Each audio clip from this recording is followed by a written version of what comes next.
Una collaborazione istituzionale che, sorretta da un importante accordo culturale, porta alla promozione e allo sviluppo del territorio padovano, veneto e italiano con la provincia cinese dello Shaanxi è stata sottoscritta in provincia a Padova. Accogliamo la vice governatrice e la delegazione della regione dello Shaanxi, una importantissima regione nel cuore della Cina, con il quale appunto intendiamo coltivare e aprire appunto delle importanti opportunità di scambio per le nostre aziende, di nuovi mercati per le aziende italiane in Cina e delle opportunità appunto di interscambio anche grazie appunto a una piattaforma informatica che verrà presentata proprio qui a Palazzo Santo Stefano. Quindi un impegno istituzionale che continua, quello della nostra amministrazione provinciale. A fare da collante una collaborazione che parte da due capolavori. Noi abbiamo la diplomazia della cultura che per i cinesi è molto importante, ricordo che c'è qualcosa che unisce Italia e Cina,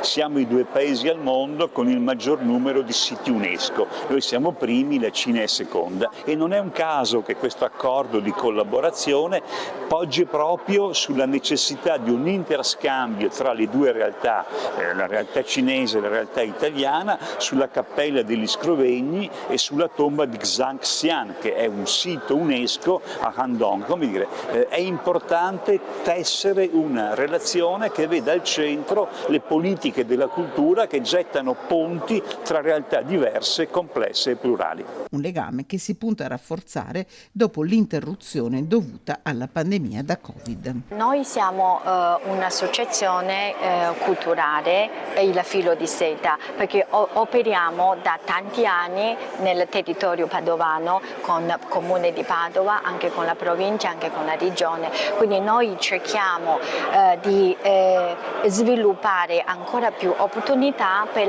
entrambi i parti, okay? Nel senso perché dopo il Covid stiamo riprendendo le collaborazioni